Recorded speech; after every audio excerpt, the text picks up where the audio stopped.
Ferrante. How you doing? I'm good. You, Bill? I'm doing great. Thanks a lot for being here, man. This is Virtual Propane Expo. I'm Bill Stomp, and we have Mike Ferrante with us today. The expo is growing. For those who are new, it's probably at 240 exhibitors. We need to update this right here, maybe more than that actually. And we have this area right here. I just want to say thank you to our sponsors, the platinum sponsors, and to our premium sponsors.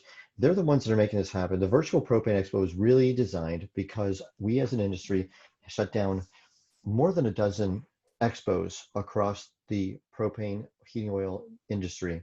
More than a dozen expos were shut down. And in those trade shows slash expos, what do? We spend a lot of time getting educated, learning, transacting, connecting with people. And it's critical for our industries to continue to grow and thrive, to both have industry experts talk to us about what's going on, sharing best practice ideas, hearing from vendors and suppliers that have come up with new products and new tools to help us, whether with regulatory challenges or with the new needs of our economy and our culture.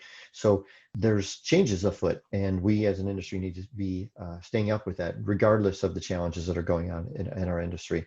So this is almost like a nonprofit organization. We're here to help. Unlike the government, we really feel like we are here to help. And so these sponsors are those that are making it happen. Please feel free to click on their icon. It'll take you right to their exhibitor booth. And further down are a whole host of other exhibitors and vendors and people that are supporting our industry and helping our industry grow. So go and check them out. How? Well, you just go over to exhibitors, click on all exhibitor booths. It's going to take you to a place where, and right there, you can actually type in somebody's name, a vendor's name that you want to take a look at, and you can, go straight to their booth, which is critical for you to be able to connect in with. So here's one. Let's go to Tank Spotter, right? So if you click on that, this what is one of our sponsors, it takes you right to their booth, and there's going to be some buttons where you can watch videos on this, maybe some special offers, and you can connect with these exhibitors quickly, easily, see what they have without having to go and travel, because we're not traveling much right now. So no traveling needed, no cost associated with going and making a long distance travel venture to find out information. You can do it all inside the expo. And literally there's more exhibitors here than are in most trade shows. So it's really super convenient for us. So also, just one other reminder for everyone, and then we'll jump into the presentation. The past presenters are here. So if you heard of a presenter that you missed, for example, we're going to interview Michael Ferrante. He's going to share some information with us in a minute, and he's one of the current presenters. But in a couple of days, we will have a video of his presentation here under past presenters. You can go and you can click on it, you can watch it, you can share a link to it, and you can help your associates, your partners, your company get educated and informed of what's going on the new way, the digital way, which is just faster, quicker, easier, and more cost effective. So that's all available. It's all just a click and grab the link and then share it with somebody else. And that's just really easy way to do it. So again, thanks for being at the Virtual Propane. Let me go ahead and introduce Michael Ferrante to our expo. So Michael Ferrante is the president of the Massachusetts Energy Marketers Association. They have about 350 members, obviously covering the state of Massachusetts. Michael has been doing that for years, helping our fuels industry. Previously, he has a master's of science degree from Boston University, and he's been a news writer, a producer on WCVB TV, an ABC affiliate in Boston. He's been a media spokesperson and in PR, specifically to government and to the community, for 2 Fortune 500 companies. And then more recently, he became president of the Massachusetts Energy Marketers Association, representing them to the government entities, helping them with their PR, and as a media spokesperson and leading that organization. And as the leader of that, he has discovered and discovered some challenges that we're all facing, and has been fighting those locally and within the state of Massachusetts, and has some very interesting information to share with us on what we can expect in our states and our jurisdictions, the places where we market to, what we can expect, and how to combat it, and what is going on out there in regards to things that we need to be ready for. So thanks so much for being here and taking some time out of your busy schedule to help us. Appreciate it. You're welcome, Bill. Glad to be here today. So I'm going to go ahead and share the presenter role with you. so that you will very soon become the host of this, and you'll be able to present your slide deck and share with us what do we need to do to prepare and what's going on out there from a perspective of a lot of our municipalities and are pushing to move us away from a fossil fuel type diet. So that's critical for each one of our businesses and for our associations. Mike, if you run into any trouble at all, don't worry about it. We can just go and you can present it. Good afternoon, and again, thank you for having me join this virtual show. My invite is part of the show comes from a good friend of mine, Shane Sweet. He and I were chatting about 2 weeks ago about a recent Attorney General decision in Massachusetts, and he asked me to come on and talk about that today. So let me start by saying a couple of things here. In the many years I've served this industry, I've seen many challenges. I've witnessed many challenges, ferocious hikes in prices of crude oil and heating oil, tremendous competition from the natural gas utilities. But I must say that the challenges we face today with climate change are, in my opinion, the most significant. So before I get to the topic of the day, let me just walk you through a bit of what's happening in Massachusetts with respect to climate change. People talk about the Green New Deal. Well, we had the underpinnings of a Green New Deal back in 2008 when the state passed one of the most aggressive global warming solutions acts in the country. So 12 years ago, the state passed a bill and put into place a law that requires the state reduce greenhouse gas emissions very aggressively over the next several years by 80% by 2050. That same year as well, they passed what was called the Green Communities Act, which gave local municipalities a lot of leeway in terms of how they want to tackle energy efficiency and other environmental matters. But there were several people in the state that were not happy with the state's progress around the Global Warming Solutions Act. So in 2016, the state was actually brought to court by the Conservation Law Foundation. And the Conservation Law Foundation, CLF, basically sued the state for not moving fast enough to meet the goals of the Global Warming Solutions Act. And the court ruled in their favor. So after that, Governor Baker, who was in place at the time, issued an executive order, which really set in motion, this was 2016 now, set in motion a series of things which we are currently dealing with here in Massachusetts, and actually many states around the country are following. We have a state energy plan that calls for high electrification. The governor himself called for net zero emissions by 2050 this past April. And currently on Beacon Hill, there is a carbon tax and climate change piece of legislation which will probably pass over the next few months. And that's pretty troubling to us, but we'll have to monitor that. Which gets me to Brookline. So the town of Brookline is just outside of Boston. If many of you have been to Fenway Park, you can probably walk to Brookline from the park. It's a town government versus city, population about 59,000 people. And in August of last year, a couple of people wrote a bylaw that would prohibit new fossil fuel infrastructure in new construction. I'm going to read the purpose of the bylaw to you. This bylaw is adopted by the town of Brookline under its home rule powers and its police powers in order to protect the health, safety, and welfare of the inhabitants of the town from fuel leaks, explosions, and from air pollution, including that which is causing climate change and thereby threatens the town and its inhabitants. So there was a series of public meetings that began in August. I was actually made aware of this bylaw by one of our members who sells both heating oil and propane, Chuck Holden out of Danvers, Mass. I had heard rumblings that Brookline was going to propose this bylaw. So I started to attend the meetings in August and September of last year. Essentially, the ban would ban all fossil fuel infrastructure in new construction of homes and businesses. And what that meant was the following, that it applied to all major rehabs where more than 50% of the building or the square footage would be altered. So you had a two-pronged approach here. Any new home or any new business that would go from the ground up could not use fossil fuels. And any home or business that was doing a rehab of more than 50% of the square footage would not be able to use fossil fuels as well. The ban did not apply to upgrades to existing fossil fuel systems or repairs. It also did not apply to the use of propane gas grills. There's not a lot of propane heating in Brookline. So Article 21, as it's called, passed town meeting overwhelmingly by a vote of about 200 to 3, 200 in favor on November 20th, 2019. And that bylaw required a final approval by the Mass Attorney General. After the bylaw was passed, one of the proponents of the bylaw told the Boston Globe, we need to do something about climate change. We need to stop burning fossil fuels inside our buildings. This is the first step in Brookline toward an all-electric, all-renewable energy world. So the Attorney General must approve the bylaw, and it took several months actually for the town of Brookline to actually complete the town warrant.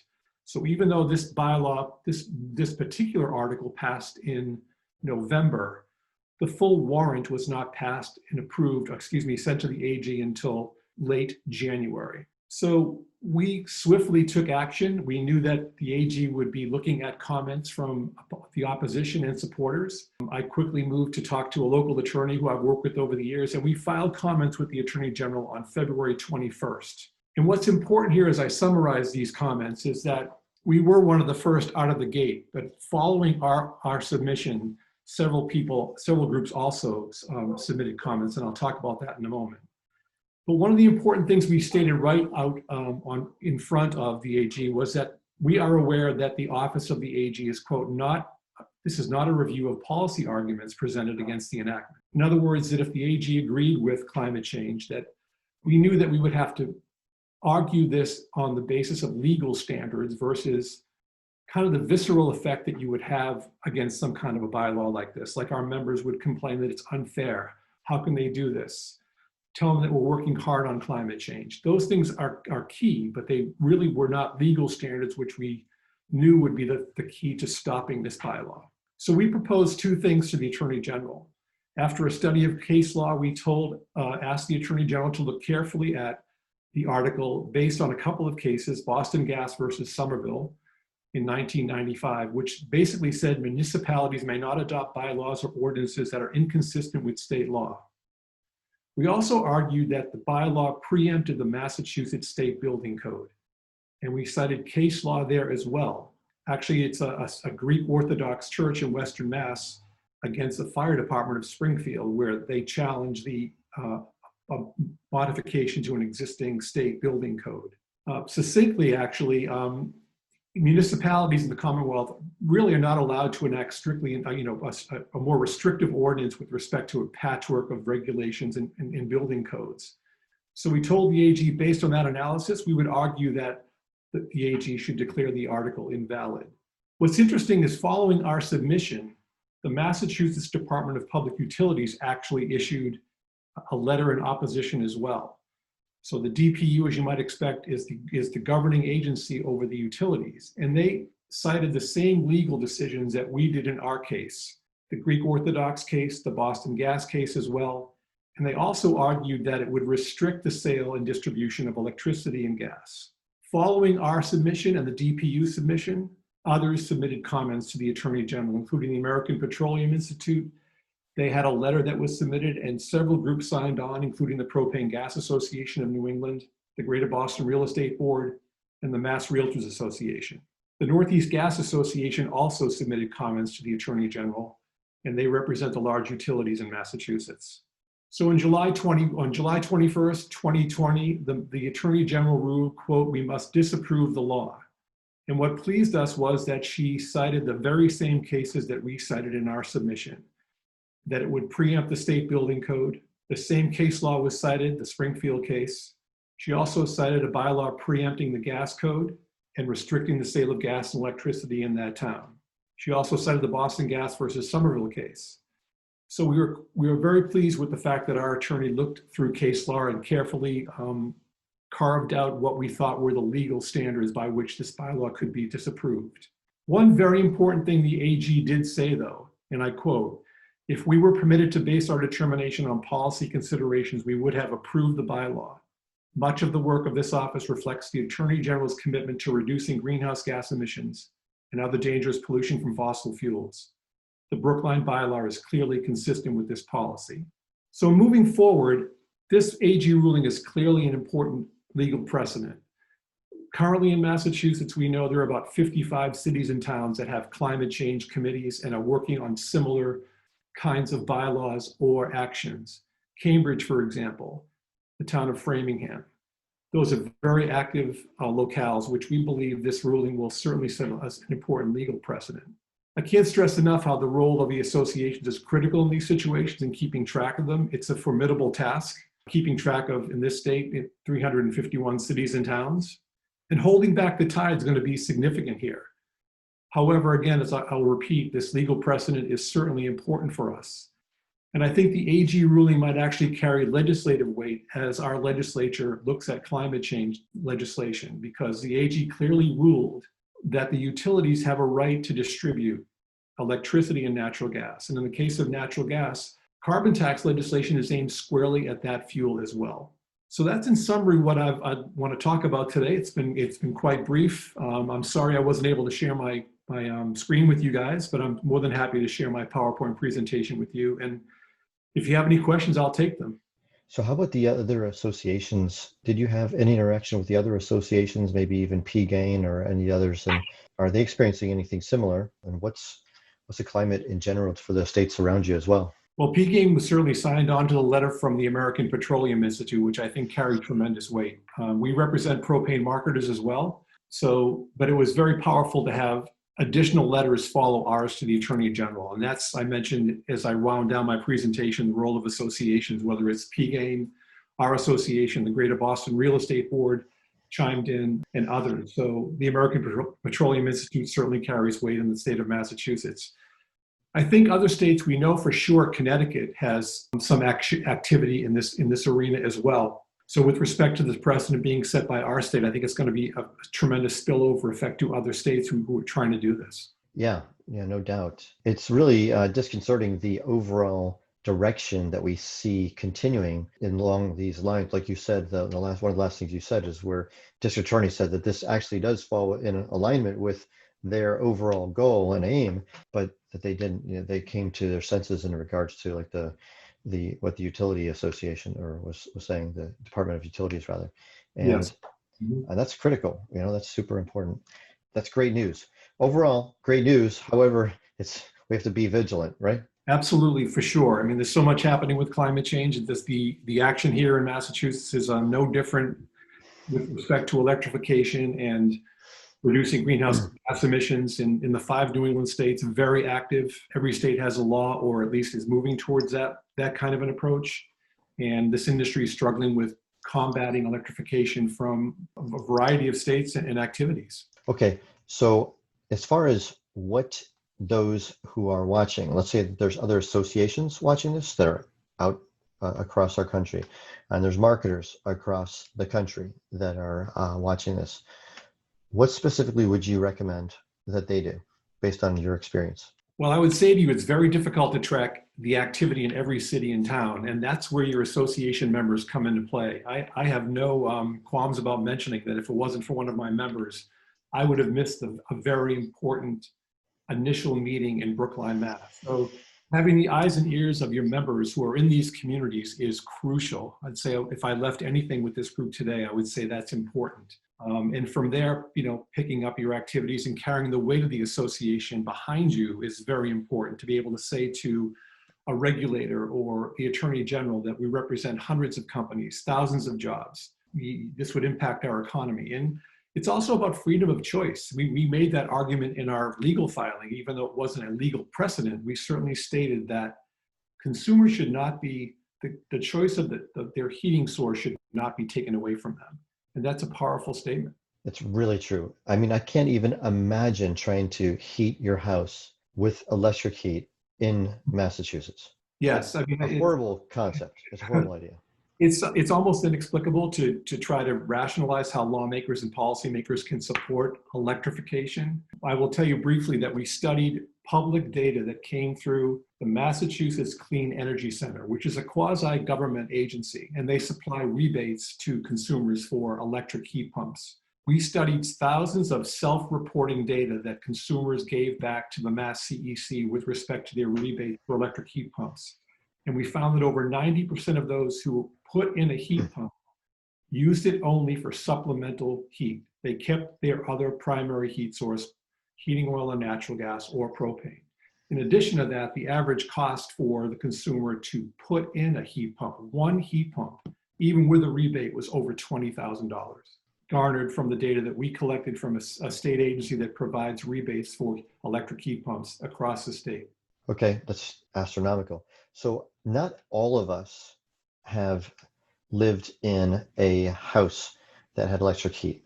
And I had the disappointing experience of living in a house like that in Virginia, where it's warmer, much warmer than where you're at, and it blows cold air. It's unpleasant, truly unpleasant. And then when you've come from a fossil fuel heat source like oil or propane, where it's warm, to go to a heat pump, it's very disappointing. So if you haven't experienced it, man, you should try it out, see how bad it is. Also, I imagine, here's these bureaucrats saying trying to take the choice away from people building houses or refurbishing their buildings, their commercial or residential buildings, trying to take that choice away from them. But I wonder how many of them are willing to do the same thing, right? I would imagine most of them are not, right? Which is, it's just ludicrous. It is. You spoke really eloquently about how a heat pump works. In this climate, they work very inefficiently in very cold temperatures. And once again, they typically space heat. Yeah, that's gonna be one very cold house or commercial building. I guarantee they'll be adding on other stuff to heat up. It's impossible otherwise. But yeah, hey, so Michael, thank you so much for coming on this and for sharing this with us. It sounds to me like if we need to be vigilant, the individual companies that make up our industry need to keep our eyes open and ears to the ground as to what's going on in our local municipalities. And that's how we're going to be able to catch this sort of stuff and prevent it. Otherwise, some things could sneak through, and that could create a precedent that could snowball and could get out of control. Thank you very much. Please send it to me and I'll get it over. Thanks, Michael. Bye-bye, everyone.